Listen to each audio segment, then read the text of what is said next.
അറബിക്കടലിലെ ന്യൂനമർദ്ദം തീവ്രമായതോടെ സംസ്ഥാനത്ത് കടലാക്രമണം അതിരൂക്ഷം. തിരുവനന്തപുരം മുതൽ കോഴിക്കോട് വരെ വിവിധയിടങ്ങളിൽ തീരദേശത്ത് നൂറുകണക്കിന് വീടുകളിൽ വെള്ളം കയറി. ഒട്ടേറെ വീടുകൾക്ക് നാശനഷ്ടങ്ങളും ഉണ്ടായിട്ടുണ്ട്. തിരുവനന്തപുരത്ത് ചിറയൻകീഴ്, പൂന്തുറ, പൊഴിയൂർ എന്നിവിടങ്ങളിലും കൊടുങ്ങല്ലൂരിലെ എറിയാട്, എടവിലങ്ങ് പഞ്ചായത്തുകളിലും നാശനഷ്ടമുണ്ടായി. കോഴിക്കോട് കടലുണ്ടി, ചാലിയം ലൈറ്റ് ഹൌസിന് സമീപം 40 വീടുകളിൽ വെള്ളം കയറി. സ്ഥിതി രൂക്ഷമായ മേഖലകളിൽ നിന്ന് ആളുകളെ മാറ്റിപ്പാർപ്പിക്കുകയാണ്. കൊച്ചി ചെല്ലാനത്ത് ദുരിതാശ്വാസ പ്രവർത്തകർക്കായി ദുരന്ത നിവാരണ സേന രംഗത്തെത്തി.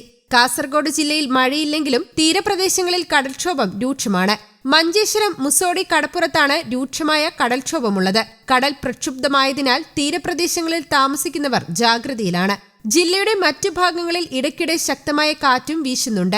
അടിയന്തര സാഹചര്യങ്ങൾ നേരിടാൻ ജില്ലാ ഭരണകൂടത്തിന്റെ നേതൃത്വത്തിൽ മുൻകരുതൽ നടപടികൾ സ്വീകരിച്ചിട്ടുണ്ട്. അതേസമയം അറബിക്കടലിൽ രൂപമെടുത്ത ന്യൂനമർദ്ദം അതിതീവ്ര ന്യൂനമർദ്ദമായി മാറിയതിനെ തുടർന്ന് തെക്കൻ ജില്ലകളിൽ വീണ്ടും റെഡ് അലർട്ട് പ്രഖ്യാപിച്ചു. തിരുവനന്തപുരം, കൊല്ലം, പത്തനംതിട്ട, ആലപ്പുഴ, എറണാകുളം ജില്ലകളിൽ അതീവ ജാഗ്രതാ നിർദ്ദേശമാണ് നൽകിയിരിക്കുന്നത്. രാവിലെ ഈ ജില്ലകളിലെ റെഡ് അലർട്ട് പിൻവലിച്ചിരുന്നു. സംസ്ഥാനത്ത് കനത്ത മഴ, മണിക്കൂറിൽ 60 കിലോമീറ്റർ വരെ വേഗതയിലുള്ള കാറ്റ്, ഇടിമിന്നൽ എന്നിവയുണ്ടാകും. ഇനിയൊരു അറിയിപ്പുണ്ടാകുന്നതുവരെ മത്സ്യബന്ധനവും നിരോധിച്ചിട്ടുണ്ട്. മണ്ണിടിച്ചിലിനും വെള്ളപ്പൊക്കത്തിനും സാധ്യതയുള്ള പ്രദേശങ്ങളിൽ നിന്ന് ആളുകളെ സുരക്ഷിത സ്ഥാനത്തേക്ക് മാറ്റുകയാണ്. അറബിക്കടലിൽ കേരള, ലക്ഷദ്വീപ് ഭാഗത്ത് കപ്പൽ ഗതാഗതം നിരോധിച്ചിട്ടുണ്ട്. എല്ലാ തുറമുഖങ്ങളിലും മുന്നറിയിപ്പും പുറപ്പെടുവിച്ചു.